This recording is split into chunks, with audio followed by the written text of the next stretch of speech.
Je viens de terminer une étude publique pour femmes dans mon église et j'ai eu l'occasion de partager mon témoignage. Et 2 des femmes ont dit qu'elles n'avaient jamais entendu un témoignage comme le mien et que je devrais le partager plus souvent. Et cela m'a surprise parce que je pensais que mon témoignage était plutôt banal. Je suppose que c'est simplement parce que j'ai côtoyé des personnes qui ont le même témoignage que moi.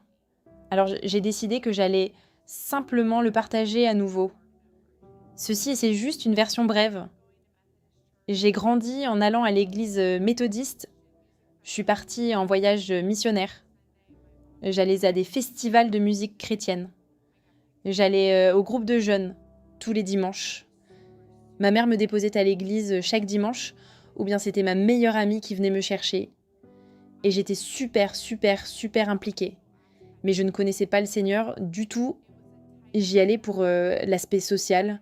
Et c'était un titre que je m'étais attribué moi-même, parce que je croyais en Dieu. Et je croyais que Jésus était le Fils de Dieu. Mais je ne l'avais pas vraiment dans mon cœur. Et j'ai le sentiment que davantage de personnes devraient entendre mon histoire. Vous voyez, j'ai passé toute ma vie à dire aux gens « je suis chrétienne, je suis chrétienne, je suis une croyante ». Et je me suis apposé ce titre parce que je savais que j'y croyais. Mais croire en Jésus et suivre Jésus sont 2 choses complètement différentes. Et c'est ça le problème dans la société d'aujourd'hui. Ce n'est qu'en octobre 2021 que j'ai vraiment donné ma vie à Jésus, parce qu'une prière très émotive a été exaucée. Et juste après cela, j'étais en larmes, effondrée sur le sol de ma chambre, et j'ai donné ma vie à Jésus. J'étais seule, il n'y avait pas d'appel de venir à l'hôtel, mais je savais ce que je faisais, parce que j'avais grandi dans cet environnement. J'allais à l'église depuis si longtemps. Mais ce n'est que cette nuit-là que j'ai reçu le Saint-Esprit et que j'ai vraiment ressenti un changement dans ma vie. Ne vous méprenez pas, ce n'était pas immédiat, surtout après avoir été dans le monde si longtemps et avoir été constamment entourée par le péché. Je devais mourir à ma chair tout le temps et c'était difficile. Il y a eu des moments où j'étais littéralement allongée par terre, en train de pleurer devant Dieu et de lui dire « Je suis tellement désolée pour ce que j'ai fait, je ne sais pas ce qui ne va pas chez moi. J'ai littéralement tellement de mal à sortir du monde. » Et cela demandait beaucoup d'affinage.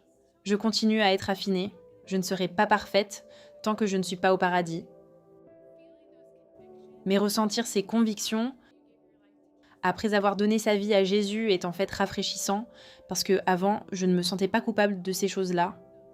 Avant que je ne donne ma vie à Jésus, quand je faisais tout ça, je ne ressentais absolument aucune culpabilité.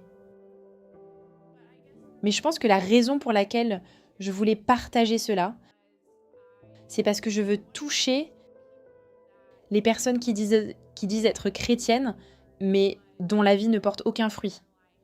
Et il n'y a pas eu de changement. Ils passent toute leur vie à dire qu'ils sont chrétiens, mais ils n'ont pas vraiment le Saint-Esprit. Et toi, je veux juste t'encourager à t'asseoir seul avec Dieu, à simplement prier et à lui demander « Est-ce que je t'ai vraiment dans ma vie ? Ou est-ce que je ne t'ai pas encore entièrement donné ma vie ?» Et je ne veux pas que tu regrettes de passer le reste de ta vie à dire que tu es chrétien sans être vraiment sauvé et le rencontrer un jour, te tenir face à face devant lui et l'entendre dire « Je ne t'ai jamais connu ». Et je ne veux que personne ressente cela.